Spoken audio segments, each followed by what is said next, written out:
First ever factory outlet Mukunda jewellery KPHP Kothapet Khammam Somajiguda Hanamkonda. ప్రస్తుతం నాతో పాటు ఉన్నారు సూపర్ హిట్ చిత్రాల దర్శకుడు కె బాపయ్య గారు. బాపయ్య గారు నమస్తే. ఎందుకు సార్ బాగా పీక్ లో ఉన్నప్పుడు సినిమాలకు రిటైర్మెంట్ ఇచ్చారు మీరు? తెలుగులో 25 హిట్స్ ఉంటాయండి, హిందీలో 38, 39 వరకు ఉంటాయి. ఓన్లీ 1 లెన్స్ తో ఫుల్ పిక్చర్ షూట్ చేశాం. ఎన్టీఆర్ గారితో ఎలా ఉండేది సార్ ఒక ఎక్స్పీరియన్స్? ఎదురులేని మనిషి చాలా అద్భుతంగా ఉంటుంది సార్. అందరూ ఇండస్ట్రీలో పిక్చర్ ఫ్లాప్ అవుద్దని ఎక్స్పెక్ట్ చేశారు. ఫాదర్ కూడా ఫోన్ చేసి అదే కొంచెం టాక్ బ్యాడ్ గా ఉంది.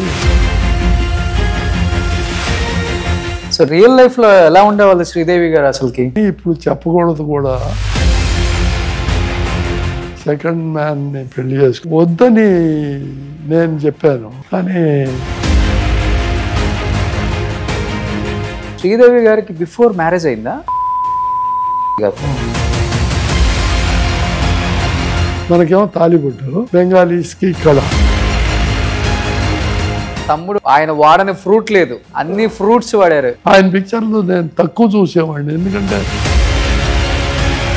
చిరంజీవి గారితో ఎలా ఉండేది ఒక ఎక్స్పీరియన్స్? ఇంటి గుట్టు ఫస్ట్ మోహన్ బాబుతో మొదలుపెట్టి అతను కొంచెం ఏదో మిస్బిహేవ్ చేస్తే క్యాన్సిల్ చేశాం. మిస్బిహేవ్ అంటే మీతో గొడవ అయిందా ఏమన్నా? ఆ టాపిక్కే వద్దు. సార్ ఒక సినిమాకి ఎంత తీసుకున్నావు సార్ రెమ్యునరేషన్ అప్పుడు మీరు? 1998లో 25. ఈ లెక్కన మీద ఒక 1000 crores ఉంటుంది చెన్నైలో ప్రాపర్టీస్. అది చెప్పకూడదు. జయలలిత గారికి శోభన్ బాబు గారికి మ్యారేజ్ ఒక పాప ఉన్నారు అనే మాట వాస్తవం సార్? జయలలిత గారు కొంచెం ఫైనాన్షియల్ గా కొంచెం వీక్ అయ్యింది అన్నమాట.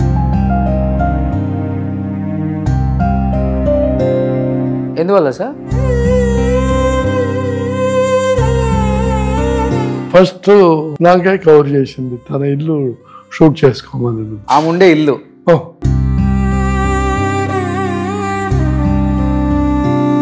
అసలు ఎవరికి లేదు. ఇది అంత పెద్ద హీరోయిన్ లాస్ట్ స్టేజ్ లో ఫైనాన్షియల్ ఇబ్బంది, ఇల్లు షూటింగ్లకు వాడుకోండి అన్న స్థాయికి వచ్చిందన్న విషయం తెలియదు ఎవరికి. ఆ ఫేట్ అలా అయిపోయింది.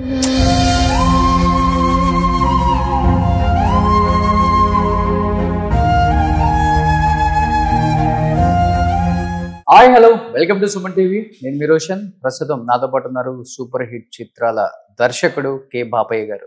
సో బాపయ్య గారు నమస్తే. First let me give a greetings to the Suman TV. Okay, they have come here and from the Hyderabad and they are very colourful. Thank you so much, my pleasure. కానీ ఇంట్రడక్షన్ లో చెప్పడం కోసం చెప్పాలి కానీ director అని హీరోలకు తీసుకుని అందాను సార్. మీ colour గానీ మీ స్టైల్ గానీ, కానీ డైరెక్టర్ అవ్వాలని ఎందుకు అనిపించింది? నాన్నగారు ఆ ఫీల్డ్ లో ఉన్నారు కాబట్టి అనిపించిందా? ఓకే, క్రిస్టియన్ కాలేజీలో చదివించాలి, బిఏ హానర్స్ అని ట్రై చేశారు. గ్యాప్ ఉంది కాలేజ్ ఓపెనింగ్ కి, సమ్మర్ హాలిడేస్. అప్పుడు ఆయన ఏం చేశారంటే తిలక్ గారి దగ్గర ఎడిటింగ్ నేర్చుకోమని, బయట సైకిల్ వేసుకుని తిరుగుతున్నామని, అందుకని ఎడిటింగ్ నేర్చుకోమని పంపించారనమాట. ముద్దు బిడ్డ, ఎమ్మెల్యే, అత్త వాకింటి కోడలే, వాటికి ఎడిటింగ్లో పనిచేశాను అనమాట. ఎడిటింగ్ అండ్ డైరెక్షన్లో. ఓకే, బట్ మనకి డైరెక్షన్ అబ్బింది గట్టిగా. ఆ తర్వాత ఫాదర్ దగ్గర రేణుకాదేవి మహాత్యం అసోసియేట్ గా, తర్వాత ఇంకొక మైథలాజికల్ పిక్చర్, అది ఫాదర్ డైరెక్టర్, భాస్కర్ ప్రొడక్షన్స్ అనమాట. ఓకే, బతుకు తెరువు ఆ పిక్చర్ కి చేశాను. ఆ తర్వాత చాణక్య గారి దగ్గరికి పంపించారు. ఆయనతో రాముడు భీముడు. ఓకే, కాదు మీ పిల్లలు డైరెక్షన్ డిపార్ట్మెంట్ వైపు రాలేదు కాబట్టి సరిపోయింది, కానీ లేకపోతే మీ నాన్నగారు, మీరు, మీ పిల్లలు కూడా ఎన్టీఆర్ గారు, ఏఎన్ఆర్ గారు, కృష్ణ గారు, కృష్ణరాజు గారితో కంటిన్యూగా సినిమాలు తీసేవాళ్ళు. నాన్నగారు వాళ్ళతోనే సినిమాలు తీసి సూపర్ డూపర్ హిట్ సినిమాలన్నీ తీశారు. నెక్స్ట్ కె రాఘవేంద్రరావు గారు మీరు ఇద్దరు కూడా మళ్ళీ వాళ్ళతోనే సినిమాలు తీసి సూపర్ డూపర్ హిట్లు అందించారు. అసలు ఎక్కడ 2 జనరేషన్లు ఒక జనరేషన్ లో ఉన్న హీరోల్ని అల్లాడిచ్చేశారు. సిల్వర్ స్క్రీన్ మీద ఎన్ని హిట్లు మీవి? దాదాపు తెలుగులో 25 హిట్స్ ఉంటాయండి. హిందీలో 38-39 వరకు ఉంటాయి. ఓకే. ఫ్లాప్స్ తక్కువ. ఫస్ట్ పిక్చర్ ఫ్లాప్ ద్రోహియా 1970 కృష్ణరాజు గారు, జగ్గయ్య గారు, వాణిశ్రీ గారు. బిగినింగ్ నుంచి ఆ సబ్జెక్టు ప్రొడ్యూసర్స్ 100% లైక్ చేశారు. సరే ఇక చూద్దాం ఛాన్స్, మన లక్ ఎలా ఉంటుందా అని అనుకున్నాను. మ్యాక్సిమం ఎఫర్ట్ పెట్టాను అనమాట. ఓకే. టెక్నికల్గా ఓన్లీ 1 లెన్స్తో ఫుల్ పిక్చర్ షూట్ చేశాం. ఎలా సార్, ఎలా పాసిబుల్ అయింది అసలుకి? 50 లెన్స్తో ఫుల్ పిక్చర్. అందుకే జగ్గయ్య గారు వాళ్ళు ఇమేజ్ కొంచెం పెద్దదిగా కనపడతా ఉండేది. అవును. ఆ క్యారెక్టర్ ఆయనకి డైలాగ్స్ కరెక్ట్గా ఉండే, లేకపోతే ఆయన మనం చెప్తే కొంచెం ఇది అడ్జస్ట్ చేసి రాయండి అంటే డైలాగ్స్ రాసేవాడు. ఓకే. తెలుగులో నాకు బాగా నచ్చే చిత్రం మీది సోగ్గాడు. చాలా అద్భుతంగా ఉంటుంది. జై చిత్ర గారు, శోభన్ బాబు గారు.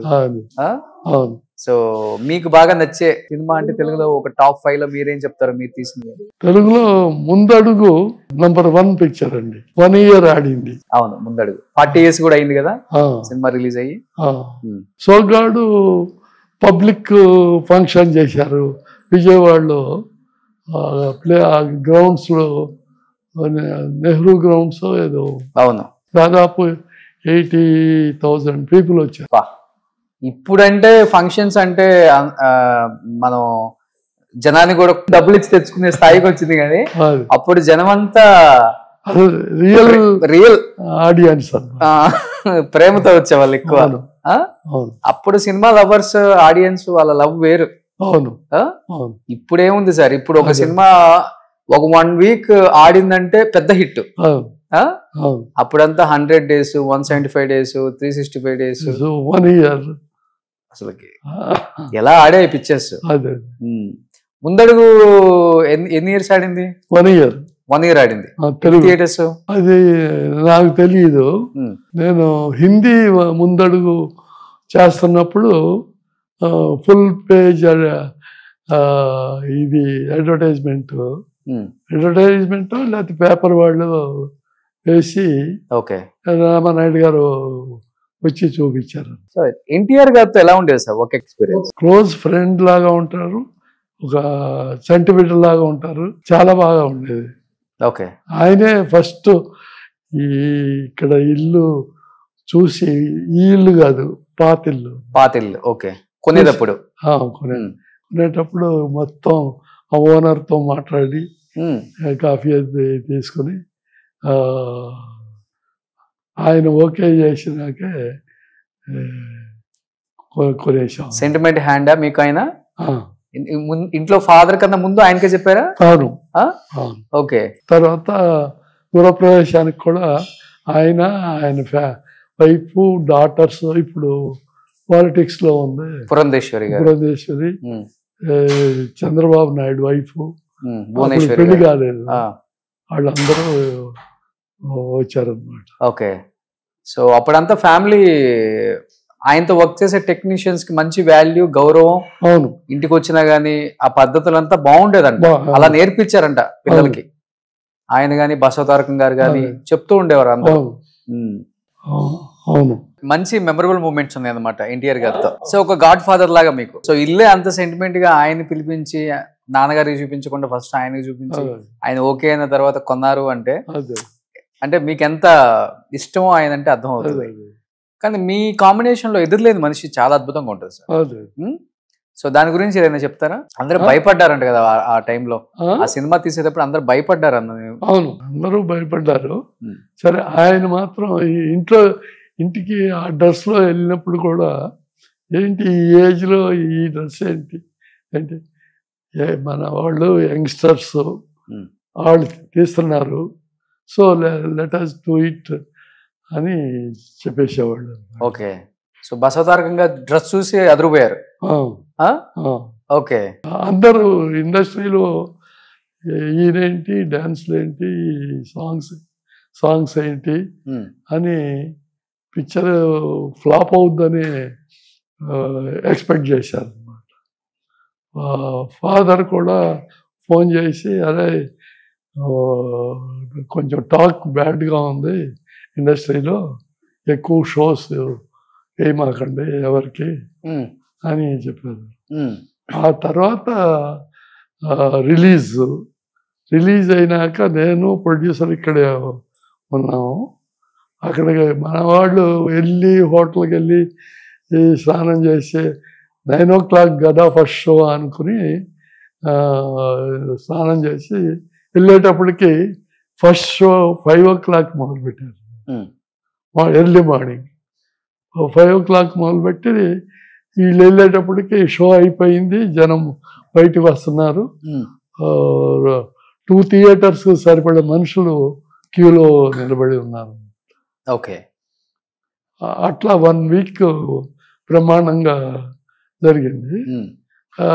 తర్వాత డిస్ట్రిబ్యూటర్స్ కూడా రామానాయుడు గారు ఒకే డైరెక్టరు 2 పిక్చర్లు ఒకే వారం గ్యాప్లో వేయటం అంత మంచిది కాదండి, కొంచెం మీరు పోస్ట్ పోన్ చేయగలరా అంటే ఆయన లేదు నేను డేట్ ఇచ్చేసాను, అంతా అయిపోయింది, థియేటర్స్ బుక్ అయిపోయినాయి, కుదరదని ఆయన చెప్పేశాడు. ఓకే, అది దీని మీద ఇంకా పెద్ద హిట్ అయిపోయింది. సో కానీ పిల్లల్లో ఎవరు బాగా యాక్టివ్గా ఉండేవాళ్ళు చిన్నప్పుడు? ఎన్టీఆర్ గారి పిల్లల్లో ఎవరు బాగా యాక్టివ్గా ఉండేవాళ్ళు చిన్నప్పుడు? బాలకృష్ణ గారు కానీ, పురంధేశ్వరి గారు, భువనేశ్వరి గారు, హరికృష్ణ గారు? ఎక్కువగా హరికృష్ణ, బాలకృష్ణ ఇద్దరు యాక్టివ్. సో ఇంటికి వస్తే బాగా గౌరవించే వాళ్ళు ఎవరు? వాళ్ళు అసలు కనపడరు ఇంట్లోనే. అసలు రామారావు గారు ఉంటే వాళ్ళు కాలేజెస్కి వెళ్ళండి, ఇంటి ఇల్లు సపరేట్ అన్నమాట. ఓకే, సార్ ఫుడ్ స్టైల్ ఎలా ఉండేది సార్ ఎన్టీఆర్ గారిది? చాలా మంది చెప్తారు ఆయన మార్నింగ్ ఆయన తెల్లవారుజామున ఫస్ట్ లేవంగానే రెగ్యులర్గా ఉండే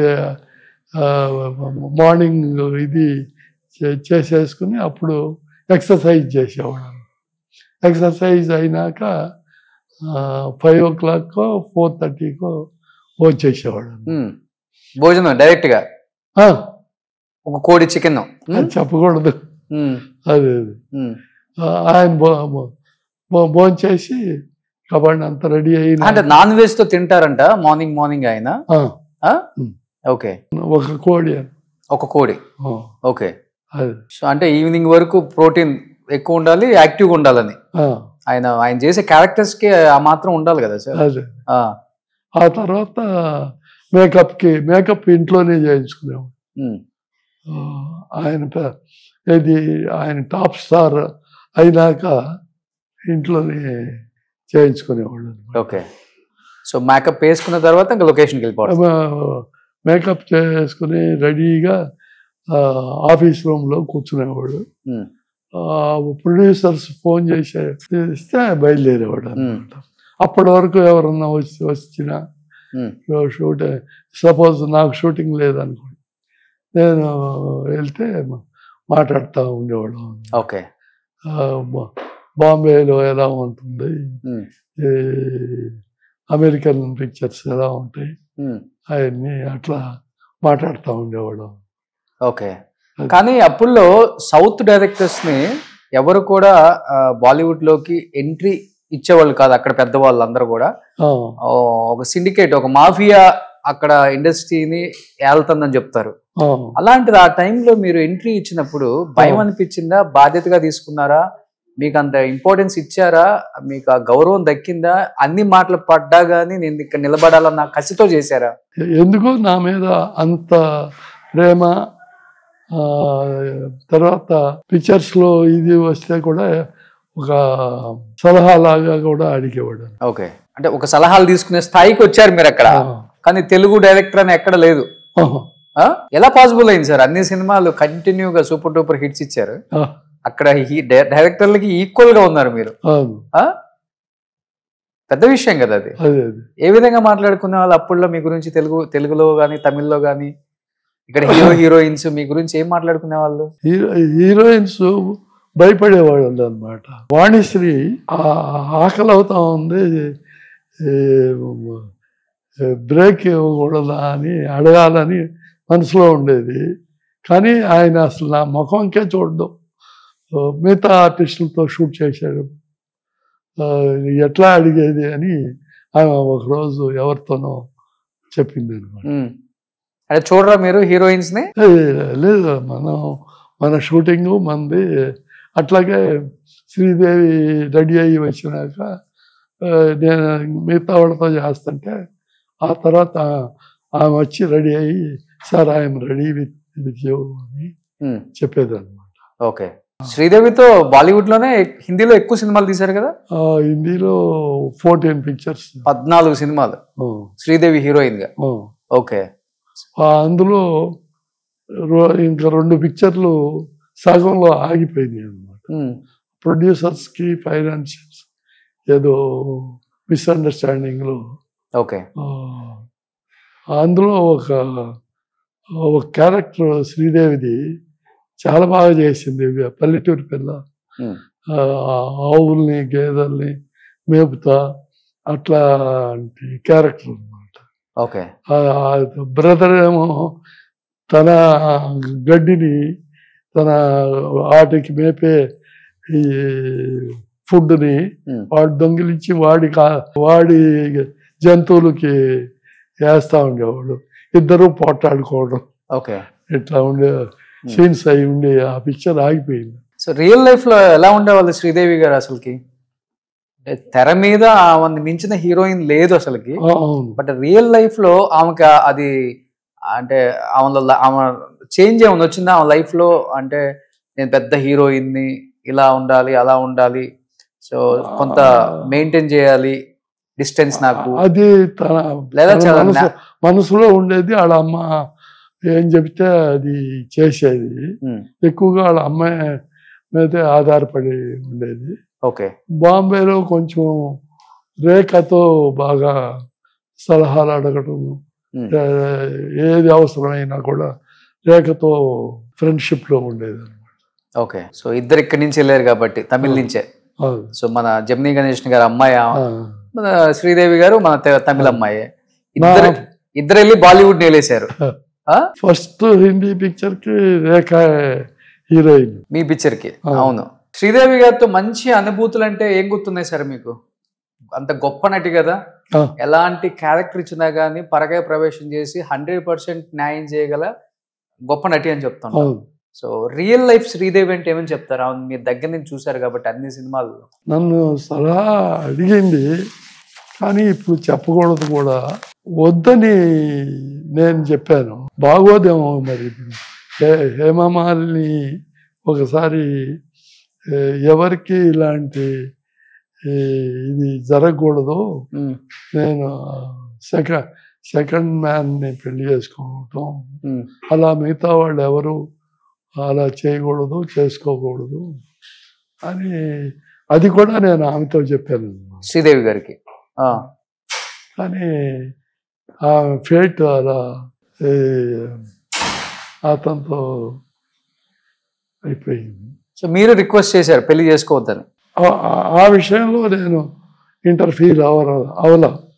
ఎందుకంటే అంతకు మునిపే పెళ్ళి అయిపోయింది కదా మిథున్ చక్రవర్తితో.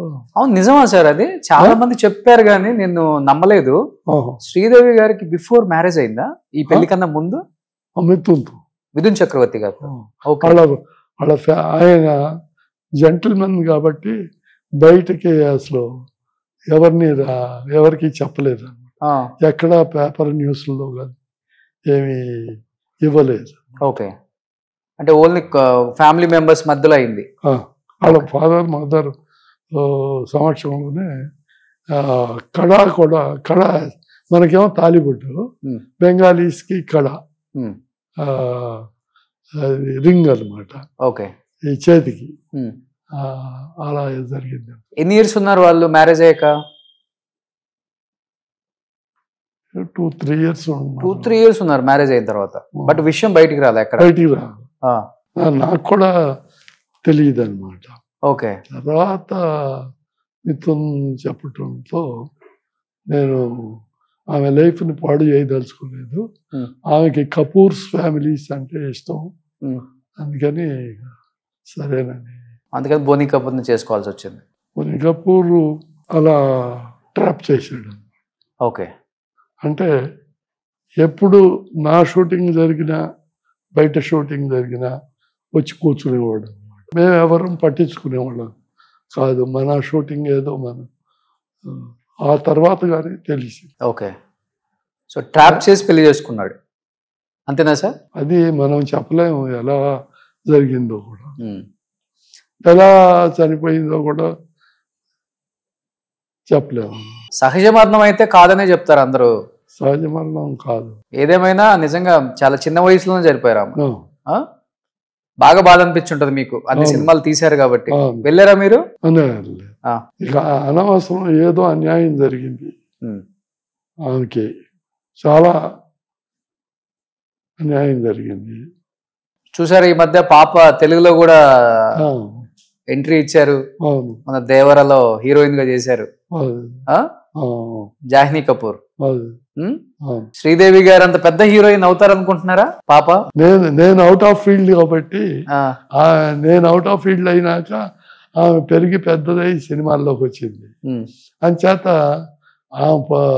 ఆమె సినిమాలు నేను చూసింది కూడా లేదు, అంచేత నేనేం చెప్పలేను.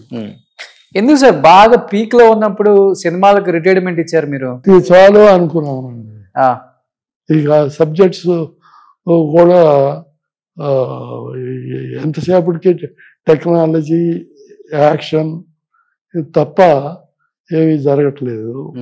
అందుకని వద్దులే మనకి ఇది ఈ సినిమాలు నేను మానేశాను. సో దూరంగా ఉండటం మంచిది, రెస్ట్ తీసుకున్నాం. ఎందుకంటే అసిస్టెంట్ డైరెక్టర్ దగ్గర నుంచి డైరెక్టర్ అయ్యి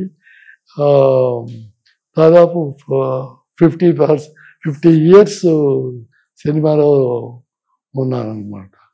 ఆ తర్వాత ఎందుకంటే ఇంకా చేసేది ఏముంది లేదని వద్దనుకుని నా వైఫ్ వాళ్ళు కూడా, ఎందుకంటే టేక్ రెస్ట్, ఎంజాయ్ లైఫ్ ఫ్యామిలీతో అని అంటే ఇక నేను మానేశారు. సో అన్ని రోజులు టేక్ యాక్షన్ కట్ అని ఒకసారిగా రెస్ట్ మోడ్కి వచ్చిన తర్వాత ఫస్ట్ లో కొంచెం కష్టం అనిపించుంటుంది, తర్వాత అలవాటు అయిపోయింది. ఇంకా ఫ్యామిలీ లైఫ్, మిస్ అయిన ఫ్యామిలీని హ్యాపీగా, ఫ్యామిలీ మన బిజినెస్ లో మన అల్లుడు వాళ్ళు ఫిలిం యూనిట్స్ అవన్నీ ఉన్నాయి కదా. ప్రసాద్ ఇద్దరు పిల్లలు కదా?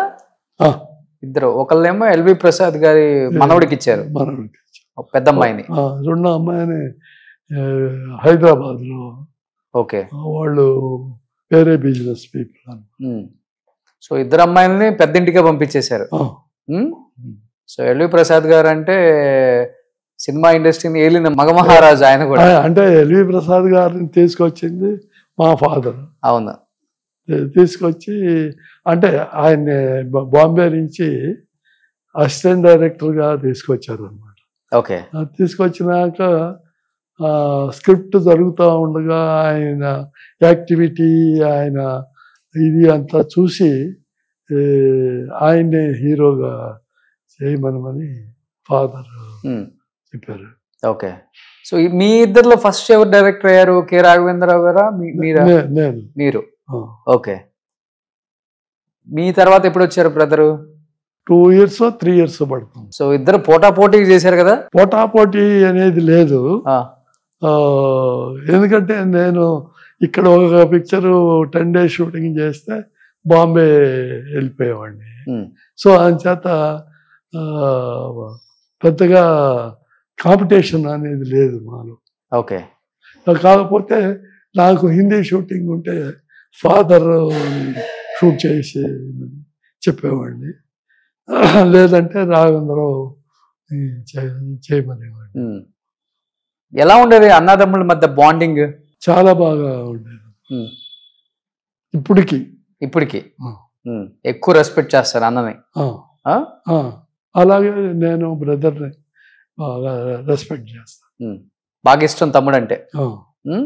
సో మీ సినిమాల స్టైల్ వేరు, ఆయన సినిమాల స్టైల్ వేరు. సో తమ్ముడు ఆ సినిమాల స్టైల్ ని తెర మీదకి తీసుకొచ్చినప్పుడు మంచిగా నవ్వుకునే వాళ్ళ, ఎంజాయ్ చేసే వాళ్ళ మీరు కూడా? ఆయన వాడని ఫ్రూట్ లేదు, అన్ని ఫ్రూట్స్ వాడారు. ఆయన పిక్చర్లు నేను తక్కువ చూసేవాడిని, ఎందుకంటే ఐఎమ్ నాట్ హియర్. నేను ఇక్కడ ఉండేవాడిని కాదు, బాంబేలో ఉండేవాడిని. సో కొన్ని పిక్చర్లు మిస్ అయ్యేవాడిని. ఎక్కువ రాఘవేంద్రరావు గారి సినిమాలు మీకు నచ్చిన సినిమా అంటే? లేడీ ఓరియంటెడ్ పిక్చర్ ఒకటి తీశాడు అనమాట. జ్యోతియా? జ్యోతి అసలు అది చెప్పాలి, జ్యోతి నేనే చేయాలి, కానీ రాఘవేంద్రరావు ఖాళీగా ఉన్నాడు, పిక్చరు ఫెయిల్యూర్ అయ్యింది బాబు. సో రాఘవేంద్రరావు అన్నాడు నేను చేయనా అంటే ప్రొసీడ్ చెప్పాను. అప్పుడు ప్రొడ్యూసర్ నా దగ్గరికి వచ్చి నేను ఒక బెంగాలీ పిక్చర్ని తీసుకోబోతున్నాను, అది మీరు చేయాలి అని ప్రామిస్ తీసుకుని అది ఇప్పుడు ప్రొసీడ్ అయ్యాడు. ఓకే. ఏ సినిమా అది? అది ఆయన చేయలే. ఓకే. ఎందుకంటే ఆ పిక్చర్ నాగేశ్వరరావు గారితో చేయాలని, కానీ ఆయనకి ఈయనకి సరిగా సూట్ అవ్వలేదు అన్నమాట, ఫైనాన్షియల్గా ఏదన్నా కానీ. అది ఆయన చేయలేదు, ఆ పిక్చర్ కూడా నేను చేయలేదు. ఆ తర్వాత పిక్చర్స్ కూడా నేను చేయటానికి ఛాన్స్ లేకపోయింది, నా కమిట్మెంట్స్ ఎక్కువ బాంబేలో. ఇక్కడ రామానాయుడు గారి పిక్చర్లు తప్పకుండా మొత్తం 9 పిక్చర్స్ చేశాను. రామానాయుడు గారు హిందీ పిక్చర్స్ కూడా చాలా చేశారు మీరు కదా, అన్ని సూపర్ డూపర్ హిట్స్ అవి కూడా. సూపర్ అసలు అవన్నీ. ఇప్పుడు వచ్చేటప్పుడు నేను లాస్ట్ పిక్చర్ ఆయన్ని నేను చేసింది మక్సద్. జితేందర్ అండ్ రాజేష్ ఖన్నా, జితేందర్. సార్ ఇప్పుడు అన్ని సినిమాలు చేసిన తర్వాత ఎక్కడో ఒక చోట అనిపిస్తుంది, ఇప్పుడు అప్పుడు ఒక ఇది ఉండేది, కమర్షియల్ సినిమాలకి ఒక ఊపు ఉండేది అప్పుడు. అంటే ఒకటే జోనర్ తీస్తున్నామని మీకు అనిపించింది ఒక మాట అన్నారు కదా, ఒక్కసారిగా చేంజ్ తీసుకొచ్చిన డైరెక్టర్ అంటే ఎవరు ఆ టైంలో? ఎవరి పేరు చెప్తారు మీరు? ఆడియన్స్ కి క్లాసిక్సే కానీ ఆడియన్స్ కి బాగా నచ్చే పిక్చర్లు కాదు అన్నమాట, మామూలు ఆడియన్స్ కి, ఫ్యామిలీ ఆడియన్స్ కి. మామూలుగా public they want to see fights, dance, ఇలాంటి ధోరణి ఉండే రోజులు అనమాట. సో చిరంజీవి గారితో ఎలా ఉండేది ఒక ఎక్స్పీరియన్స్? చిరంజీవి గారితో నేను పెద్దగా చేయలేదండి. ఒకటి తీశారు కదా ఇంటి గుట్టు, అది ఫస్ట్ మోహన్ బాబుతో మొదలుపెట్టి అతను కొంచెం ఏదో మిస్బిహేవ్ చేస్తే క్యాన్సిల్ చేసాం. ఆ తర్వాత ఈయన్ని చిరంజీవిని తీసుకుని ఓకే కంప్లీట్ చేసాం. సో మిస్బిహేవ్ అంటే మీతో గొడవ అయిందా ఏమన్నా? గొడవ అంటే షూటింగ్కి వచ్చాడు, వెయిట్ చేయమన్నాము, ఎందుకంటే సత్యనారాయణతో లోపల సీన్ చేస్తున్నాము, అతనికి ఫీవరిష్గా ఉంది, అందుకని అతని సీన్ మొత్తం కంప్లీట్ చేసిన ఇతనితో మొదలు పెట్టాలని చెప్పాము. చెప్పినా కూడా వెయిట్ చేసి ఆయన వెళ్ళిపోతున్నాను అన్నాడు. అంటే ఓకే అని చెప్పేసాం. చెప్పేసినాక నెక్స్ట్ డే అవసరం లేదు, మేము వేరే తీసుకుంటాము అని చెప్పి చిరంజీవిని మిగతా ఆర్టిస్టులు కూడా కన్విన్స్ చేసి చిరంజీవిని తీసుకొచ్చారు. చిరంజీవి బాగా చేసాం. అనుకున్నారా చిరంజీవి గారిని చూసేప్పుడు ఇంత పెద్ద స్టార్ అవుతారు, ఇండస్ట్రీకి బాప్ one and only star Chiranjeevi గారు అవుతారని ఎప్పటికైనా అనుకున్నారా? మెగాస్టార్ అంటే అప్పట్లో అట్లా ఆర్టిస్టుల గురించి ఆలోచించే టైం ఉండేది కాదు. నటన చూస్తే అర్థమైపోయింది కదా మనకి, ఎక్స్ప్రెషన్, మోడ్యులేషన్. అంటే యాక్షన్ ఫైట్స్ అప్పట్లో ఆయన ఎక్కువగా చేస్తా ఉండేవాళ్ళు. ఆ ధోరణిలోనే వెళ్ళిపోయింది అది. సో యాక్షన్ ఫైట్స్ బాగా చేసేవాళ్ళు అప్పుడు. డాన్స్ డాన్స్ కూడా బాగానే ఉండేది. ఆయనలో మీకు బాగా నచ్చిన క్వాలిటీ అంటే ఏమని చెప్తారు చిరంజీవి గారిలో? ఇంటీరియర్ నాకు తెలియదు. అవునా? సో ఎందుకంటే ఆయనను విజయశాంతి గారు మీ ఫ్లాట్స్ కొన్నారు అని చెప్పి విన్నా నేను. అవును. సో అందుకనే ఆ బాండింగ్ ఇంకా ఎక్కువ ఉంటేనే అంతవరకు వస్తాం కదా మనం అని. కొన్నా మన ఆడిటర్స్ హ్యాండిల్ చేసాం. ఓకే. అమ్మటం అదంతా. అంటే మీరు బిల్డరా అప్పుడులో? నేను రాఘవరావు ఇద్దరం కలిసి సినిమాలు అయిపోయినాక మనకి రెగ్యులర్గా ఒక ఇన్కమ్, క్యాష్ ఇన్కమ్ ఉండాలి కదా అని ఆడిటర్స్ని పిలిచి కాంటాక్ట్ డిస్కస్ చేసాం అన్నమాట. చేసినప్పుడు అప్పుడు ఇది బెటరు, ఓ పెద్ద కమర్షియల్ కాంప్లెక్స్ కట్టడం. ఓకే. అది డిసైడ్ చేసుకున్నాం. సరే ఫస్ట్ నేనే డబ్బు ఇచ్చాను కదా ల్యాండ్ కొనటానికి. అక్కడి నుంచి రాఘవేంద్రరావు అందరూ కంటిన్యూ చేశారు. ఆ తర్వాత ఆడిటర్సే కొన్ని మనీ చాలదు, అందుకోసం కొన్ని బయట వాళ్ళకి, అంటే మోస్ట్లీ చిరంజీవి, అరవింద్, విజయశాంతి, కోదండరావు రెడ్డి, ఇటువంటి సినిమాలో ఉన్న వాళ్ళకి, టి రామారావు, ఇటువంటి వాళ్ళందరికీ అమ్మాము అన్నమాట. ఓకే. అది సో రియల్ ఎస్టేట్. సో ఇప్పటికి కాంప్లెక్స్లు చాలా ఉన్నాయి కదా మీవి? ఇప్పటికి 3 ఫ్లోర్లు ఉంచాము నా పేరులో. ఆర్కే సినీప్లెక్స్ ఉంది కదా హైదరాబాద్ లో, ఎల్వి ప్రసాద్ ఆపోజిట్. అవును. అది మీదే కదా? కాదు, రాఘవేంద్ర గారు. ఓన్లీ రాఘవేంద్ర. మొత్తం కాంప్లెక్స్ మొత్తం. ఓకే. ముందే ఐడియా, ఫ్యూచర్ ఇన్కమ్ మనకి ఇది వస్తే బాగుంటుంది సినిమాలు చేయకపోయినా అని ఇక్కడ ఉండగానే డిసైడ్ చేసి ఇది టెంపుల్ టవర్స్ పెట్టాము. ఓకే. సో ఇప్పుడు మీకు అలాంటి కాంప్లెక్స్లు ఇక్కడ 3 ఉన్నాయా ఇంకా? లేవు. ఫస్ట్ బీచ్ లో హౌస్ ఉండాలి అని నేనే అనుకుని ఓకే బీచ్ లో ఒక హౌస్ కట్టాము అన్నమాట. ఓకే. 2 acres కొని 2 acres లో బీచ్ లో హౌస్ కట్టారు. చిన్న హౌస్, రిసార్ట్ లాగా. ఓకే. వెళ్తుంటారు అప్పుడప్పుడు? అప్పుడు వెళ్ళేవాడిని, ఇప్పుడు పెద్దగా వెళ్తలేదు. ఓకే. అందులో నుంచి మన శంకర్ గొడవ పెడితే ఒక 6 grounds అతనికి అమ్మాను. ఎవరికి? శంకర్, డైరెక్టర్ శంకర్. అతను ఇల్లు కట్టుకున్నాడు. అంటే మనం ఇల్లు కట్టే ఇచ్చాము. తర్వాత 2-3 years తర్వాత ఆ ఇల్లు పడగొట్టేసి ఇంకా ముందు సి వరకు ఇచ్చాము 6 grounds. అక్కడ ఒక ఆఫీస్ అంటే అతను స్క్రిప్ట్ రైటింగ్స్ వాటికి తర్వాత ఒక ఇల్లు కట్టుకున్నాడు. ఓకే. సో ఈ లెక్కన మీద ఒక 1000 crores ఉంటుంది చెన్నైలో ప్రాపర్టీస్. మా టీం చెప్తే ఏందో అనుకున్నా. అది చెప్పకూడదు, అంటే అప్పుడు కొన్నారు కాబట్టి ఇప్పుడు పెరిగాయి, అంతే కదా? ఒక్కొక్క సినిమాకి ఒక్కొక్క 10 acres కొనేస్తారు అప్పుడు. మొత్తం హైదరాబాద్ లోనే ఒక 5 places అమ్మేశాము. 2 years బ్యాక్ కూడా ఒకటి అమ్మేశాము. మెయింటైన్ చేయలేక? లేదు, గవర్నమెంట్ ఆక్యుపై చేసింది, అందుకని ఇచ్చేసాం అన్నమాట. దానికి డబ్బు ఇచ్చారు. డబ్బు ఇచ్చినాక అది దాంట్లో మళ్ళీ డబ్బుతో పాటు ఒక 1000 feet ల్యాండ్ ఇచ్చారు. ఓకే.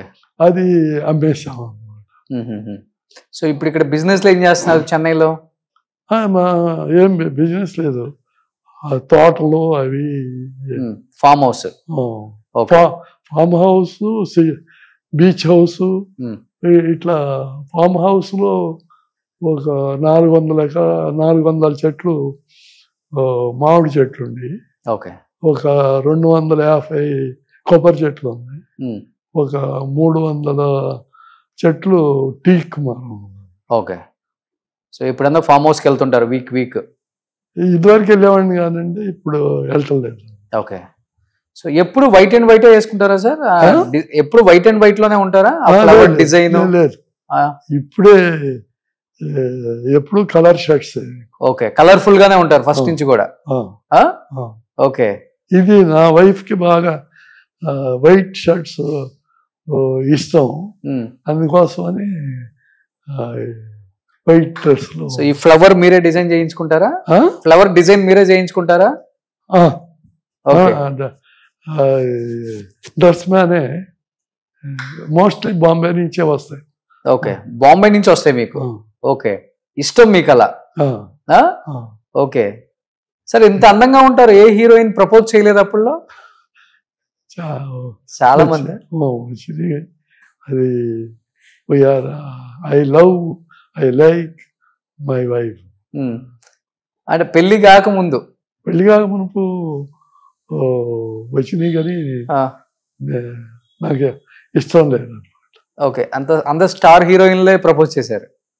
అందులో ప్రకాష్ రావు గారు అబ్బాయి, పెద్ద డైరెక్టర్. సో మీరు వర్క్ చేసిన హీరోయిన్సే ప్రపోజ్ చేశారా? లేదు. హిందీ హీరోయిన్సా? లేదు, అసలు ఎవరిని ప్రపోజ్ చేయలేదు. మీరు కాదు, వాళ్ళు చేశారు కదా. హిందీలో ఒకళ్ళిద్దరు ప్రపోజ్ చేశారు కానీ నేను already married, please don't talk about that, ఆ టాపిక్ వద్దు. ఓకే, ఎవరు సార్ అదృష్టవంతులు? చెప్పండి. ఓకే. సో ఫస్ట్ నుంచి కూడా సినిమా అంతే, వేరే అవిగేషన్ లేదు. సూపర్. నాన్నగారు బాగా స్ట్రిక్టా? ఎలా ఉండేవాళ్ళు నాన్నగారు అసలుకి? ఆయన చాలా ఫ్రెండ్లీగా ఉండేవారు. ఏదన్నా తప్పు జరిగితే తప్పు ఇలా చేయొద్దు అని చెబుతూ ఉండేవారు. కొన్ని స్క్రిప్ట్లు ఆయనకి చూపించి ప్రొసీడ్ అయ్యేవాడిని, ఆయన కొన్ని మార్పులు చెప్తే అవి చేసేవాడిని. ఓకే. సో మీకు బ్రదర్కి ఇద్దరికి కూడా హెల్ప్ చేసేవాళ్ళు కథలో? ఓకే. తను కూడా సజెషన్స్ ఇస్తుంటారా, ఈ హీరోతో చేయండి, ఇలాంటి కథలు చేయండి, అలా ఏముండదు? సార్, ఒక సినిమాకి ఎంత తీసుకునేవాళ్ళు సార్ రెమ్యునరేషన్ అప్పుడు మీరు? 1998లో 25 lakhs. 25 lakhs remuneration. తెలుగులో చాలా తక్కువ ఉంటుంది కదా?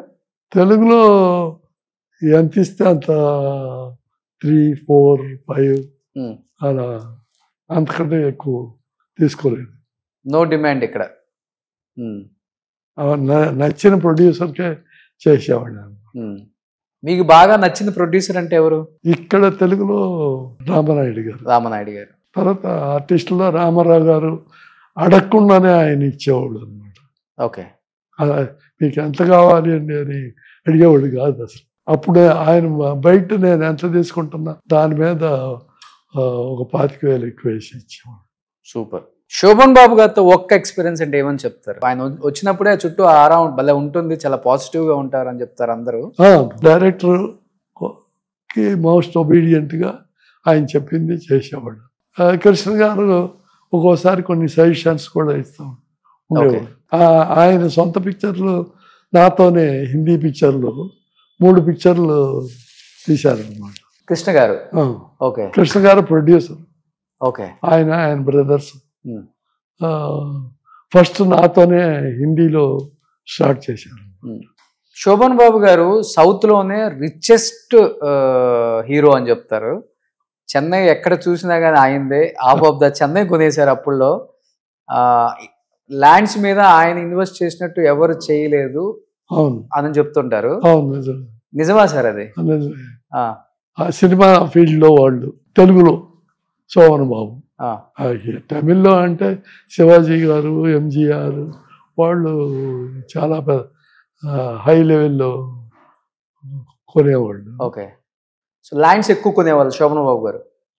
ల్యాండ్స్ ఓకే, సజెషన్స్ ఇస్తారంట కదా ఆర్టిస్టులకి డైరెక్టర్లకు కూడా, ల్యాండ్ మీద ఇన్వెస్ట్ చేయండి వచ్చింది అంటే చంద్రమోహన్, మురళీమోహన్ ఆర్టిస్టులు వాళ్ళు మాట్లాడుకుంటారు సజెషన్స్, ఆయన్ని ఫాలో అయ్యారు కూడా.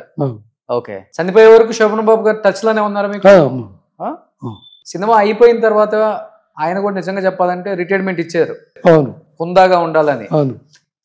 తర్వాత కానీ ఛాన్స్ ఎవరైనా వస్తే వదిలేవాడు కాదు శోభన్ బాబు, నేను వదిలేవాడిని. అవునా? ఓకే, నేను చేయలేను బాబు. స్ట్రిక్ట్ గా ఉంటారు ఆయన టైం 9 o'clock షూటింగ్ అంటే 9:15, 9 కల్లా సెట్లో ఉండేవాళ్ళు. ఆయన పోర్షన్ ఎప్పుడు వస్తుందో అప్పుడు పిలిస్తే వచ్చేవాడు అనమాట. ఫీల్ అయ్యేవాడు కాదు.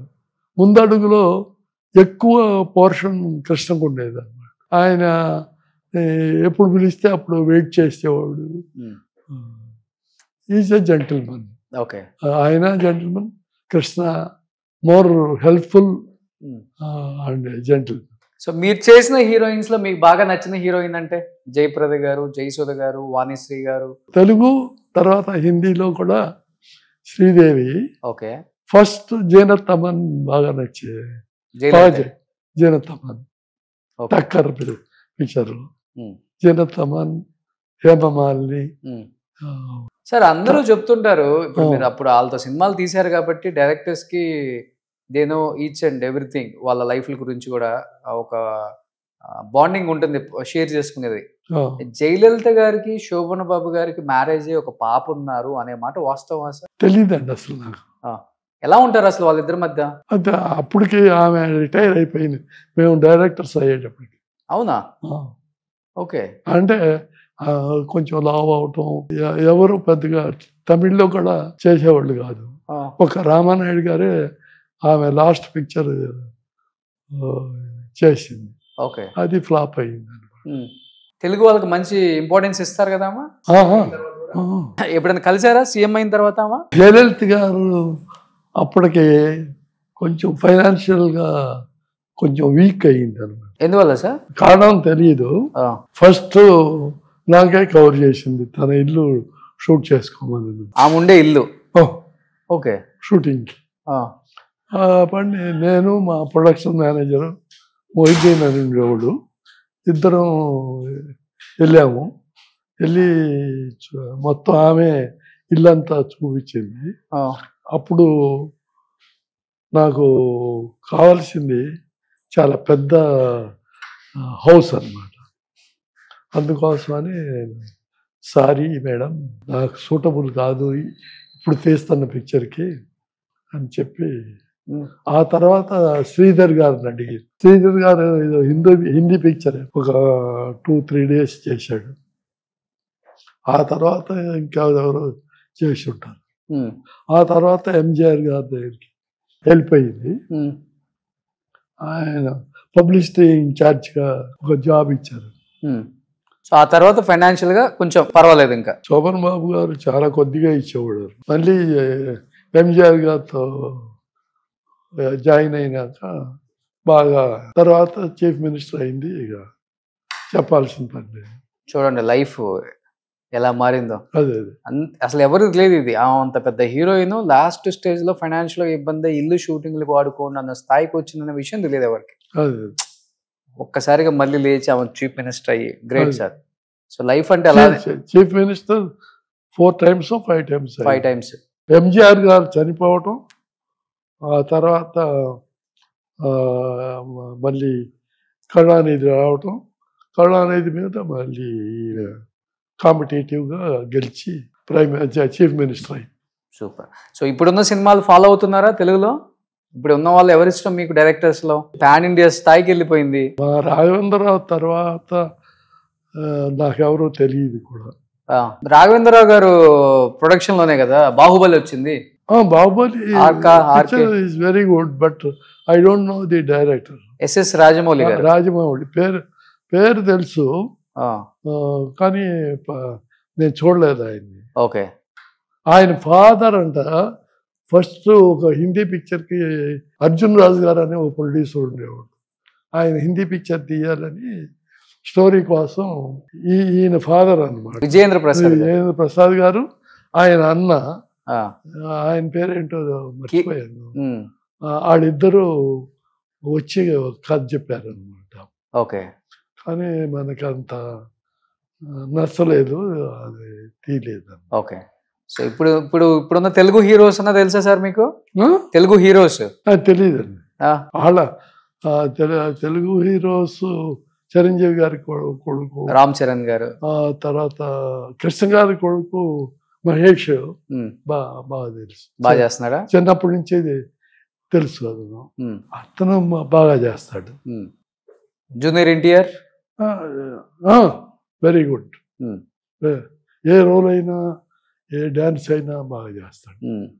సో మీ ఫస్ట్ హీరో వాళ్ళ వారసుడు ప్రభాస్. వారసుడు బాలకృష్ణ కూడా బాగా చేసేవాడు కదా. మీ కృష్ణరాజు గారు అబ్బాయి ప్రభాస్ ఉన్నారు? తెలియదండి అసలు. అతను పిక్చర్లు బాహుబలి చూసాను. అవును. సో బాగా చేశాడు యాక్టింగ్? బాగానే చేశాడు. సో పేర్లు తెలుసు అందరివి. సో సినిమాలు చూస్తుంటారు అప్పుడప్పుడు? ఎక్కువగా ఇంగ్లీష్ పిక్చర్స్, హిందీ పిక్చర్స్ ఎక్కువ. రోజు ఒక ఇంగ్లీష్ పిక్చర్స్ వస్తారండి. ఏ సినిమా ఇష్టం ఇంగ్లీష్ పిక్చర్ మీకు? మెట్రిక్స్ ఒకటి బాగా ఇష్టం. ఓకే. బాగోలేదు అనే సినిమా లేదు నాకు ఇంగ్లీష్. ఓకే. సో బాగా ఇంగ్లీష్ పిక్చర్స్ చూస్తారు ఇప్పుడు. సూపర్. సో కాలక్షేపం అంటే ఇప్పుడు సినిమాలు, ఇంట్లో ఫ్యామిలీతో మంచిగా టైం స్పెండ్ చేయటం. 86 లో కూడా బాగున్నారు సార్. ఏం ఫుడ్ తీసుకుంటారు మీరు? Vegetarian. Pure vegetarian. Vegetarian. Egg yellow లేకుండా వైట్ మాత్రం ఉండేటట్టుగా. ఓకే. అది మా పెద్ద డాక్టర్ పద్మ ఫోర్స్ చేసింది అన్నమాట. అప్పుడు మా చిన్న డాక్టర్ అమెరికాలో. మార్నింగ్ బ్రేక్ఫాస్ట్ తీసుకుంటారు? లేదండి, ఓన్లీ ఎగ్స్. జ్యూస్ అంటే నట్స్ తో జ్యూస్ తయారు చేసి ఇస్తారు. ఆఫ్టర్నూన్ రైస్, ఒక్కోసారి చపాతి. రైస్ ఇక్కడికి వచ్చినాక రైసే ఎక్కువగా. ఓకే. సో మళ్ళీ ఈవినింగ్? నైట్ ఏం తింటారు? నైట్ ఏదో దోశ, ఇట్లాంటి ఇడ్లీ, లేకపోతే ఏమో ఉంటాయి, నాకు గుర్తుండవు. సో వాకింగ్ చేస్తారు? Walking, morning exercise, walking, evening cycle. Okay. పైన సెకండ్ ఫ్లోర్ లో సైకిల్ చూసి ఉంటారు కదా. సో అందుకే నవ మన్మధుల్లాగా ఉన్నారు. 86 సంవత్సరాలు అంటే ఎవరు నమ్మరు. చూడండి, అసలు మీకు చిన్న ముడతలు కూడా రాదా ఫేస్ లో. సూపర్ ఉన్నారు సార్. సో ఎప్పుడు ఇలానే హ్యాపీగా సంతోషంగా నవ్వుతూ ఉండండి. సో మంచి సినిమాలు తీసిన డైరెక్టర్ గా మంచి పేరు తెచ్చుకున్నారు. And thank you so much sir. Telugu ప్రేక్షకులకి ఏం చెప్పాలనుకుంటున్నారు? తెలుగు ప్రేక్షకులకి సినిమా ఎగబడకూడదు. ప్రీమియర్ షోస్ ఇలాంటి డబ్బులు టికెట్లు అమ్మి దానికోసం ఎగబడి జనం చనిపోవటం, దెబ్బలు తింటాం, ఇట్లాంటి జరగకూడదని. ఎందుకు రీసెంట్ గా పుష్ప వల్ల జరిగిందని విన్నారా? పుష్ప అంత మునుపు కూడా తమిళనాడులో ఎంజీఆర్ పిక్చర్స్ కి అంత క్రౌడ్ వచ్చేది. పోలీసు హార్సెస్ మీద వచ్చి కంట్రోల్ చేసేవాడు అనమాట. అప్పుడులో ఉండేది అది కూడా. సో మళ్ళీ అలాంటివి జరగకూడదని మీరు కోరుకుంటున్నారు. Super. Anyhow thank you sir. Thank you so much. Very much. So wish you happy Sankranti. Hyderabad నుంచి వచ్చి మాకు చేశారు, బాగా ఉంది. Thank you sir. My pleasure.